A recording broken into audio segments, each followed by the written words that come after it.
Thanks for tuning in again, everybody. We're back with your favorite podcast, Lucas, Tigers, and Bronze. Oh, my.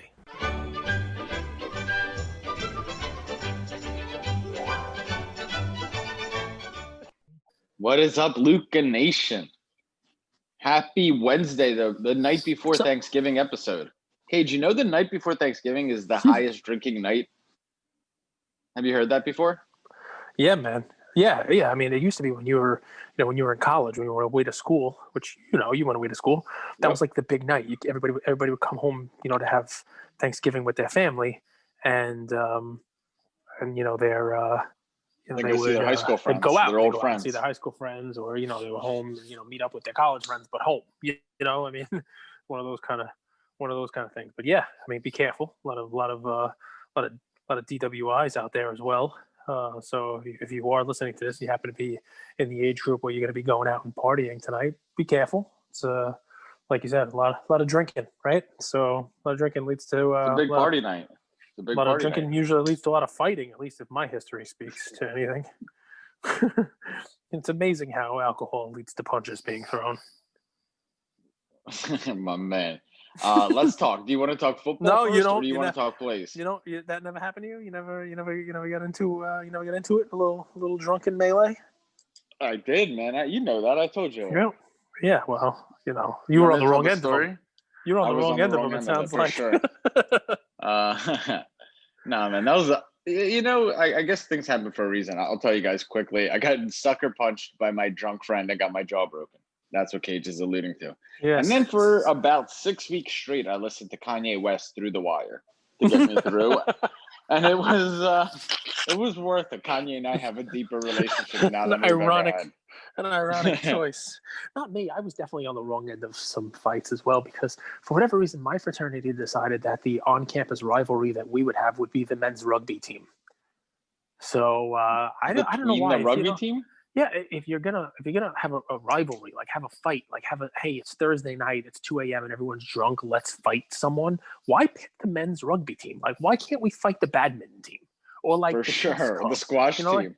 The chess club. I'll take. Like why of all the people we're gonna get into drunken brawls with on the regular, why should that be our dance partner? I never understood that, but. Were you in a fraternity, Cage? I was in a fraternity, to remain unnamed presently. I was in a fraternity. Did you use like the alumni network after college at all, or was it like I'm joining a fraternity to party, have a good time? No, my fraternity was so bankrupt by the time we left campus that I'm not even sure that all of my dues to national were paid. I might not even be a member in good standing, so I don't know if I could use the alumni network. There definitely is. It is a national fraternity, and it is a pretty big fraternity, and in the southern part of our country, pretty prestigious with some pretty nice houses. But I'm pretty sure my fraternity is not on campus anymore where I went to school, and if they are, it's not the same version. We had way too many fights and way too many run-ins with the law to keep our fraternity in good standing. Also, what's crazy? The fraternities the fraternities up in the East Coast where we're from, and then if you just go down south and look at the houses for the same exact fraternities, like at Florida State or UNC, the houses down south are unbelievable. Yeah, our fraternity house, first of all, there were no houses on campus, but our fraternity house off campus we rented a 4-story like apartment building that had it had like a diner in the main floor. And what we did was we gutted the diner and we just turned it into just a main like party room, meeting room, you name it. Like, we'd have, a couple hundred people there on Thursdays and Sundays. And we all lived upstairs, 20 guys, 4 floors, 5 guys on the floor. Everybody had their own room. Everybody had a little kitchen, to share. It was not exactly these fancy pants houses that we see like in movies. And they definitely are. This fraternity that I was in definitely had a ton of very nice houses on different campuses, just not where I went to school. You guys did this yourself with like your bare hands? How long did this project take? Listen, demo was easy. You get a couple guys with some baseball bats and some sledgehammers. Yeah, because all we were doing was emptying it out, man. We were knocking it down to the walls, and then you paint the walls black or whatever color. I think our walls were all black actually. it's nice for party, a little black light paint. It was college.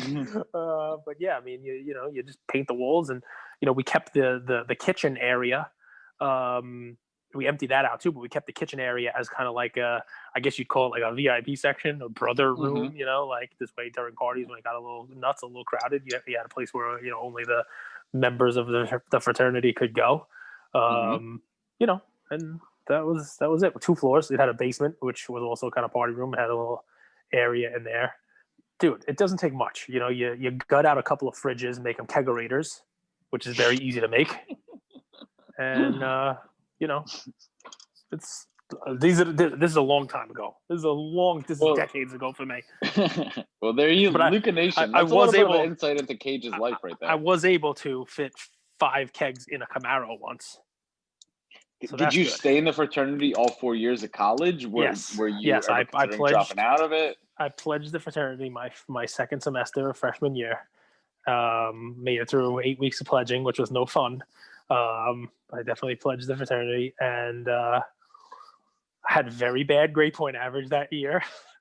But I stayed in. Yeah, stayed in all 4 years.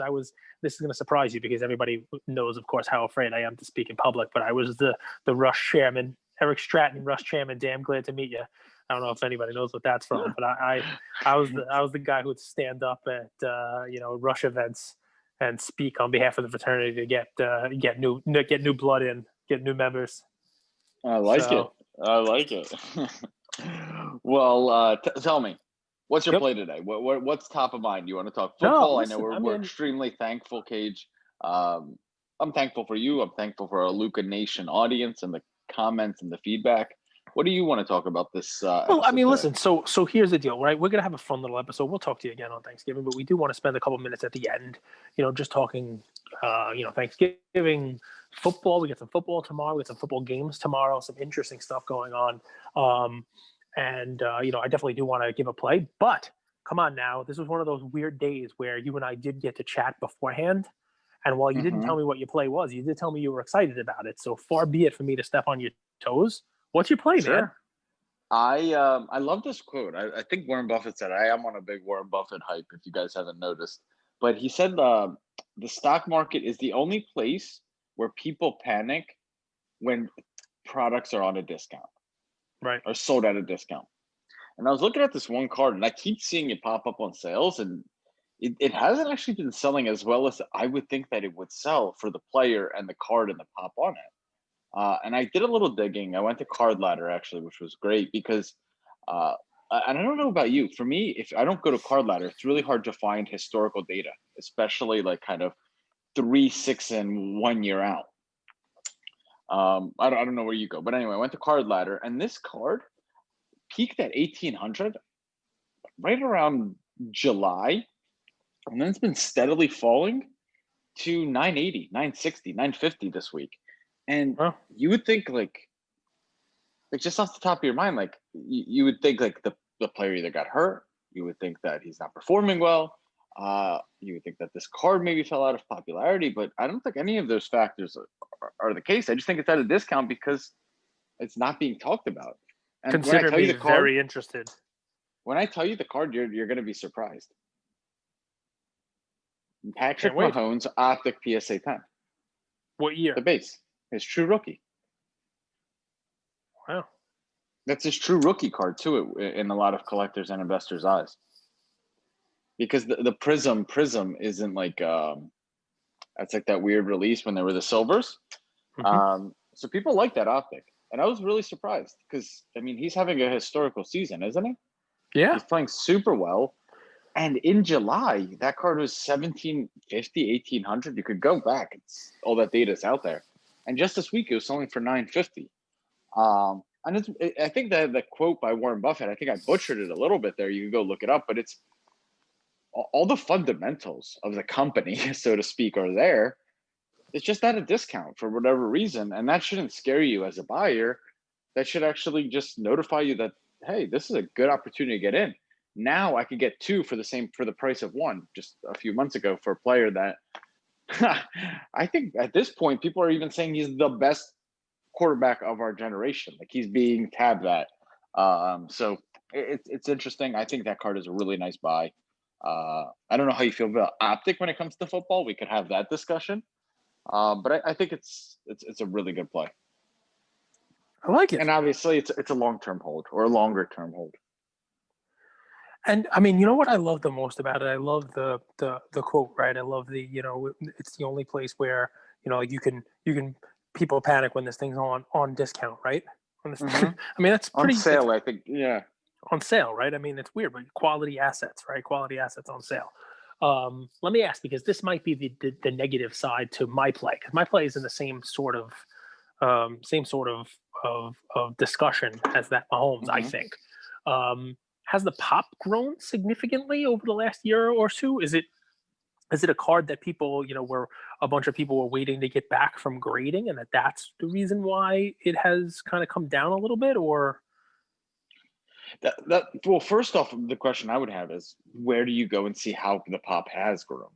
So I don't think so. I mean, the pop is 2,500. I would call that like kind of in the middle. It's not the prism where there's pop in, 5, 6, 7, 8,000, but it's not low pop either. I mean, 2,500. It's. So this is the 2017 Panini Donruss Optic Mahomes card number 177 you're talking about.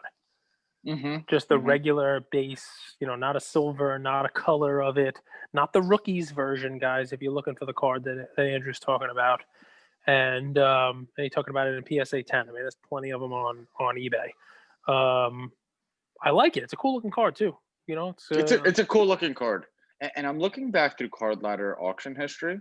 Believe it or not, there's some here for 800. I mean, relative to other players, like that's.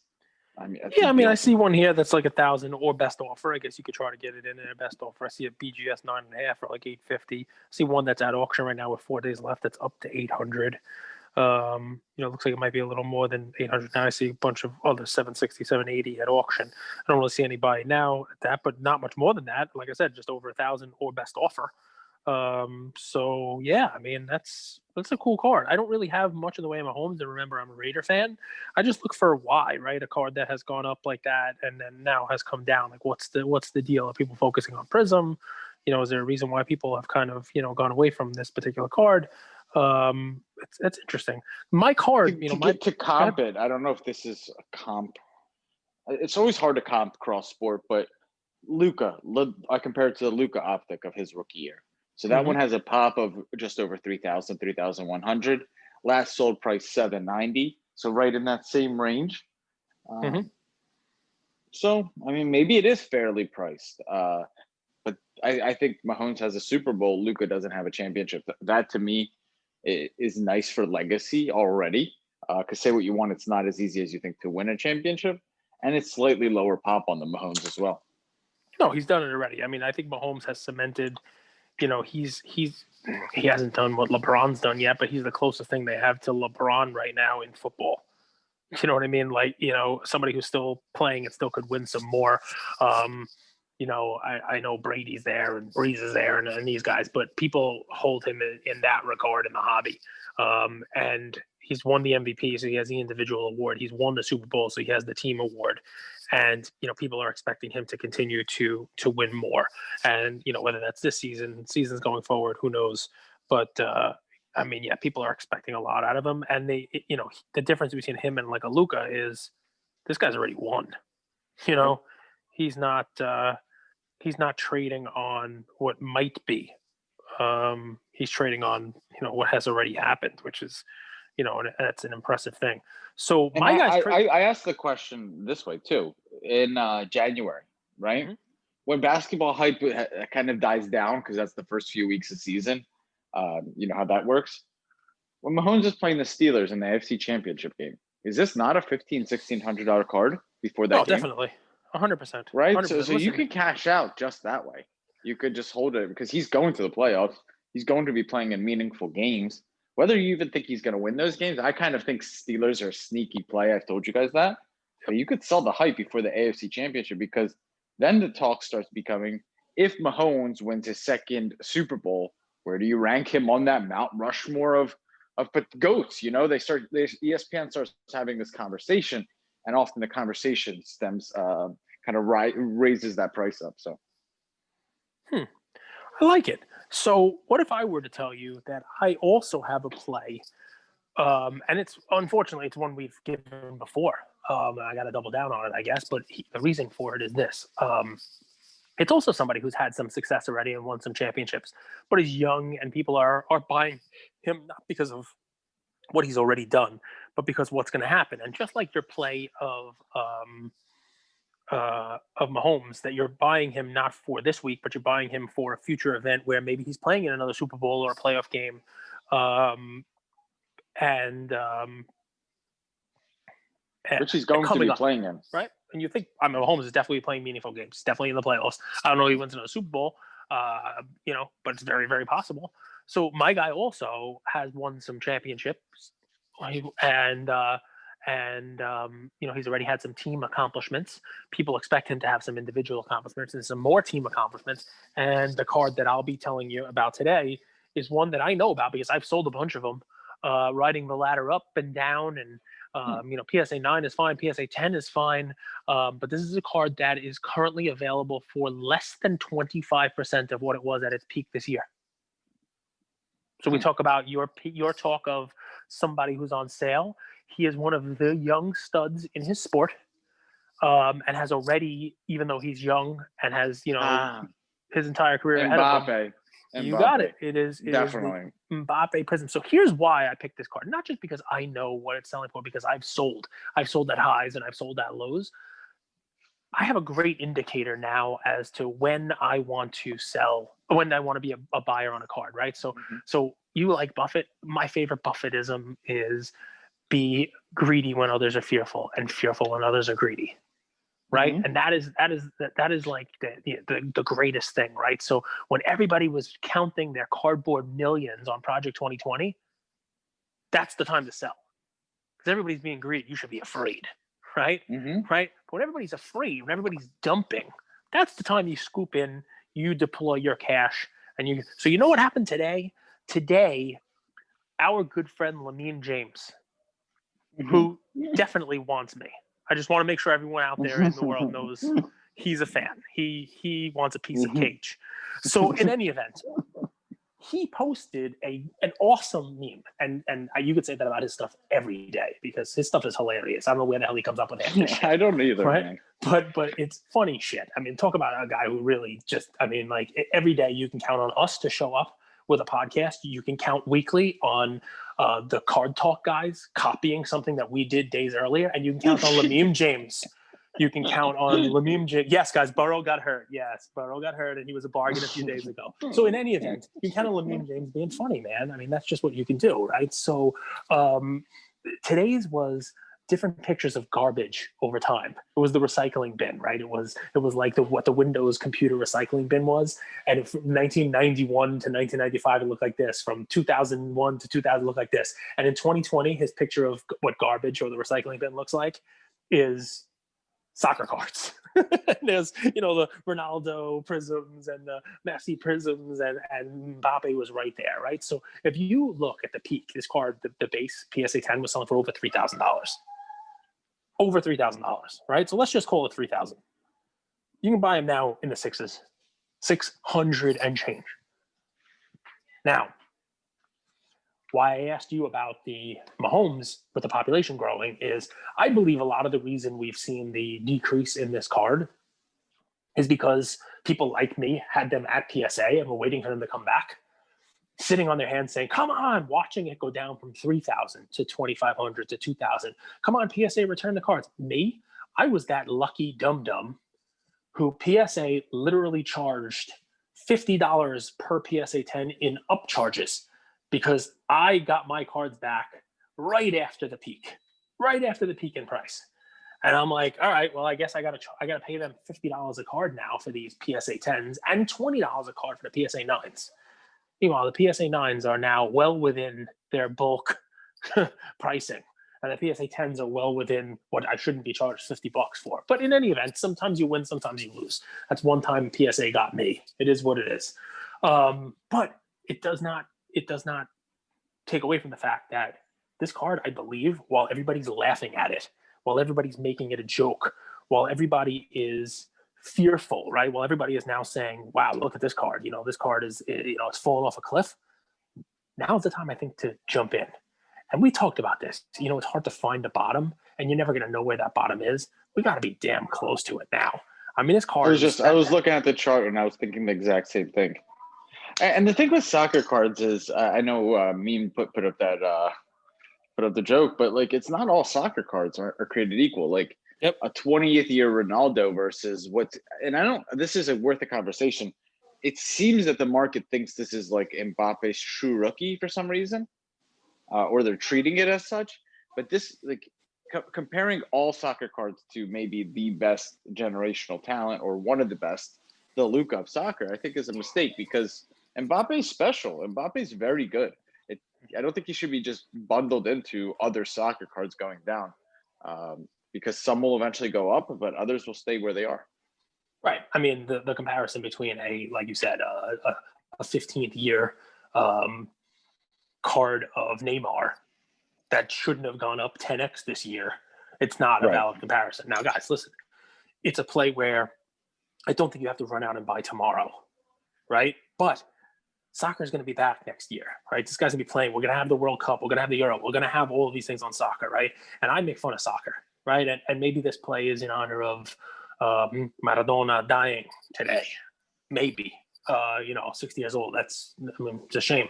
But he lived a full life. I don't know if you guys have seen the Maradona documentary. He was hilarious, man. He's a funny dude. He was full of personality. He was my dad's favorite player, by the way. So, but people talk about Mbappe as one of those type of generational talent, possibly. So, I know plenty of people who bought the card for $3,000. Plenty of people who bought the card for $3,000 and haven't sold. Now, do I think it's going to go back to $3,000? Maybe. Not this year. But if you're buying in at $600 or $625, it doesn't have to for you to make money. It could go back to half of what it was at its peak, and you've doubled your money. It's an important lesson to learn, right? You know what I mean? 100%, 50%, you name it, right? There are people holding this card that paid $2,500, $2,250. When it gets to $1,500, those people are still down money. They're holding the card, but they're still down. When you're buying in at 6 and change, you're up over double. You're up over 100% on your money. So, it's great to be the lead horse. It's great to buy the Trey that continues to go up, up, up. It's great to buy the Luka when it goes up, up, up. I think in this one here is you're able to catch a card that got out ahead of itself, right? The head was over its feet a little too much and kind of fell over. And you check out that chart, it doesn't look so good. I mean, I've seen another Lamine James thing where he makes like the Eiffel Tower out of the chart, right? Yep. And it's back down to where it was. So, now's your chance to get in and avoid a lot of that run up that was there. You're able to get in, at a price where I think the card, becomes now, while everybody's kind of laughing at it, the smart money I think is coming in and scooping them up cheap. There's my thought today. It's not often that we're going to give two of the best young players as our picks. You're giving Mahomes and obviously he's already won a Super Bowl and Mbappe's already won the World Cup, right? So interesting stuff. So let's talk. We were going to give a little 5-minute segment 2 games tomorrow, and we can do it because now we're going to be 3 games, so we wouldn't have more stuff. But they've now announced that they're moving the Ravens Steelers game, which is smart, right? I mean, that's a great game. It's a game people are looking forward to watching, and you got 2 stinkers some of those tomorrow. guys might be able to actually come back. Well, it's funny. There are 2 stinkers, but it's 2 stinkers that are field goal games, right? So let's talk about them, right? Let's talk about our Thanksgiving slate of games here, right? So the first game, right? And I'm going to pull up your odds as of this moment. So we're talking about the same, but we don't have to. This isn't the NFL preview episode. We don't have to get too crazy on the spreads. But let's talk first about the Texans game, right? Let's talk first right now. It's Texans -3 over the Lions, right? So I don't know about this spread. I'll tell you a stat. Please. I saw. Go ahead. What teams after getting shut out are 17-2-1 against the spread the following week. That's interesting. So let me tell you what my thought is on this one. I think the over 50 points is the biggest gift you're going to get. I think that if I were picking a game, this would be my game over 50. So Detroit showed in their game last week that they can't stop anyone, right? Not even an XFL quarterback who threw the ball over the field on them. An XFL quarterback, right? Can't stop anyone. But their offense is not as bad as they looked last week. I don't know what happened. I don't know if it was Stafford's thumb. He says it wasn't. I don't know if it was his thumb. But their offense, just like you said, when a team gets beat down like that, shut out, they're going to come back and put on their best performance. It's Thanksgiving. Mm-hmm. It's Detroit's day.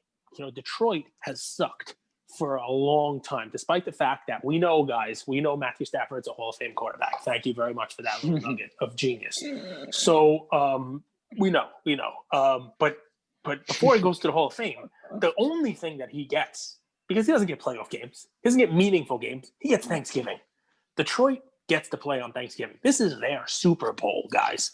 This is the big game, right? So Detroit's going to show up after getting shut out. Some might even say that I should have known last week that Detroit would be looking ahead to their most meaningful game of the year against the Texans because it's Thanksgiving. I mean, like I said, this is their big game. These teams are going to come out going to score. Deshaun Watson puts teams on his back.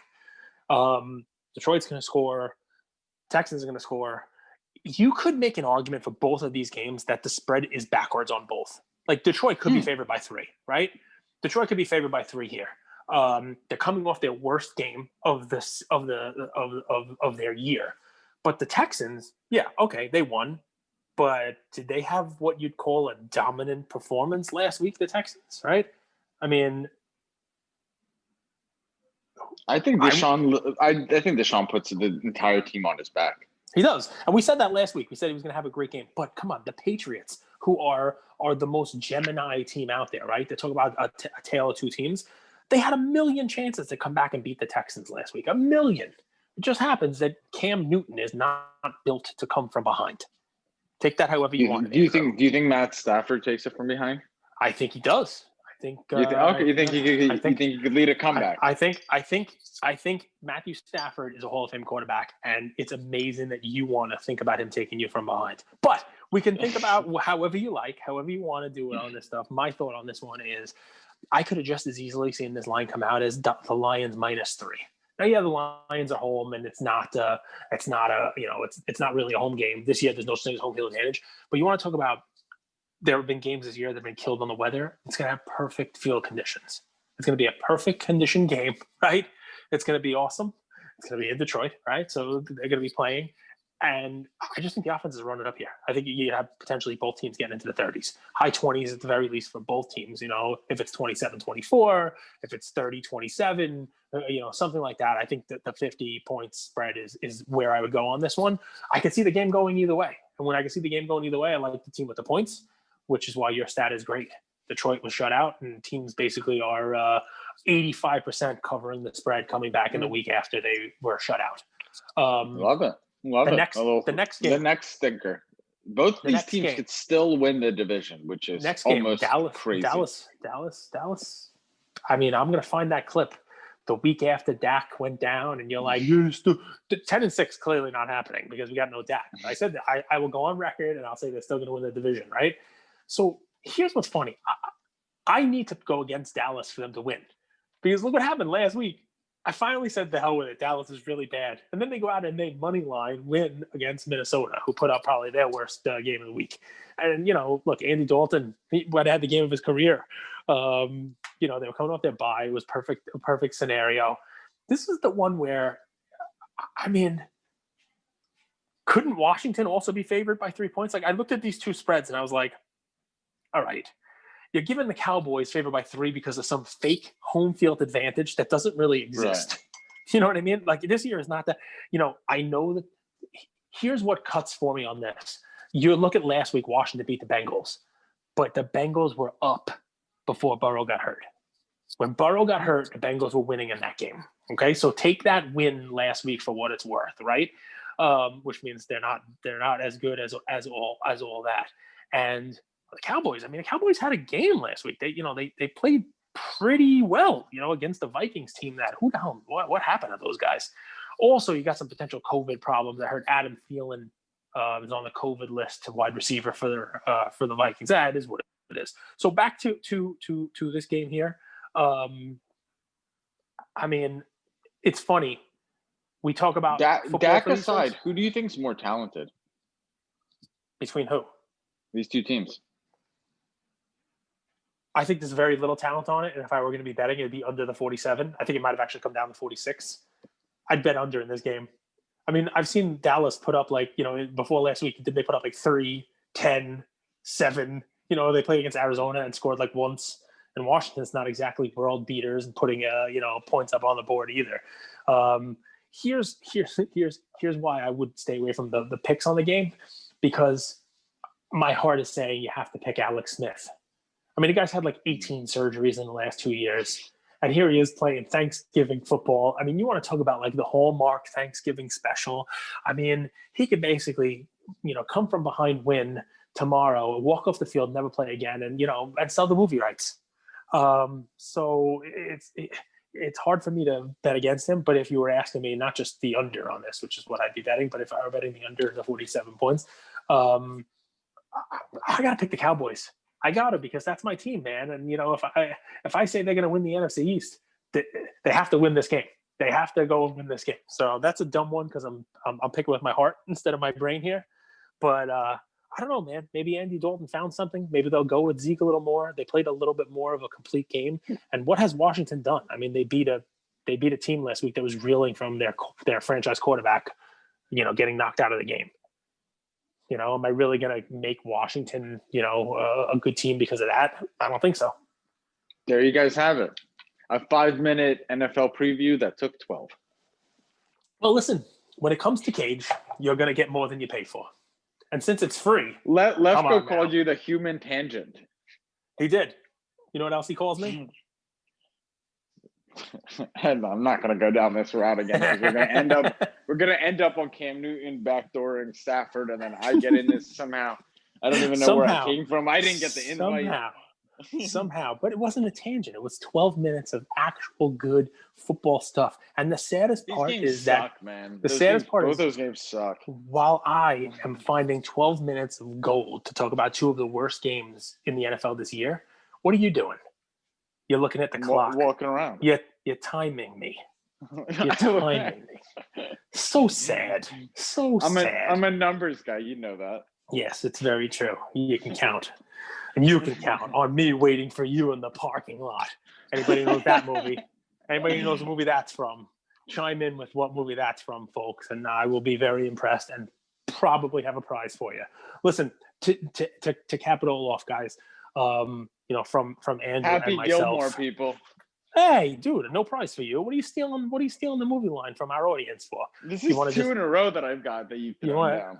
By the way, I'm very impressed. Very impressed. You still didn't watch Goonies, you liar. But I'm impressed. You're starting to pick up on the movies there. I'm happy. I'm happy. Nothing could make me happier, if we're being honest. Guys, listen. We just want to say thank you. We thank you guys, pretty often, because we are really grateful for the audience. I mean, every day we come out, we try to drop another episode for you, and there are more and more of you to thank every day. But this is the day for it, right? I mean, you're going to hear this Wednesday night, the night before Thanksgiving. Hopefully you guys are, defrosting your turkeys. If you didn't do that yet, you're shit out of luck, because it takes a long time to defrost a frozen turkey. So get that shit get it out. Use the warm water method, guys. Keep checking that water, though. Get rid of the bacteria. So we want to say we're thankful.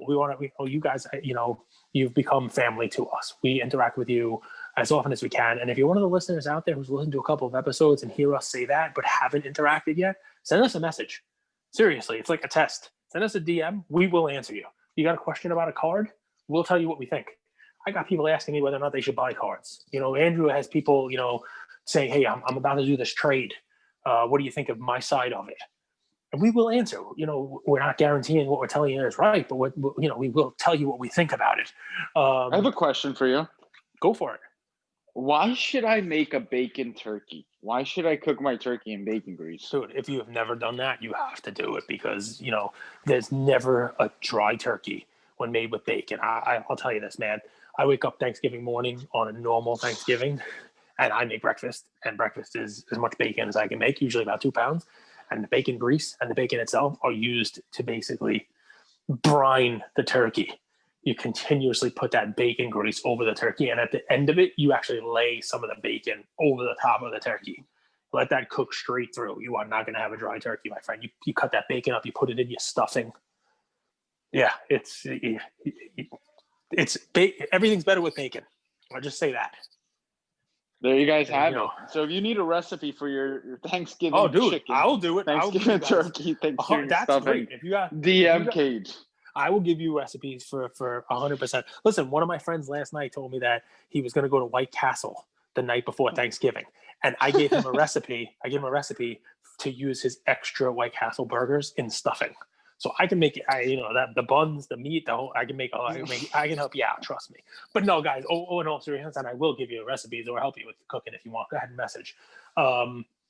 We are taken aback every day by the love we get from our audience, from our listeners, from you, Luca Nation, and we really do wake up every day excited to do another episode because of the reaction we get from you guys. We are thankful for a lot of stuff, but I will tell you, we are most thankful for you guys. So thank you. Thanks, Luca Nation. Happy Thanksgiving. Happy Thanksgiving, everybody. Thank you for spending some time with us on another episode of the Lucas, Tigers, and Bronze Oh My podcast. Do us a favor and like, subscribe. You know what? Don't just like and subscribe. Everybody does that. If you like us, tell your friends, tell your neighbors, tell your enemies, tell everybody. And we hope you got something from spending some time with us today, and we'll see you next time. Thank you.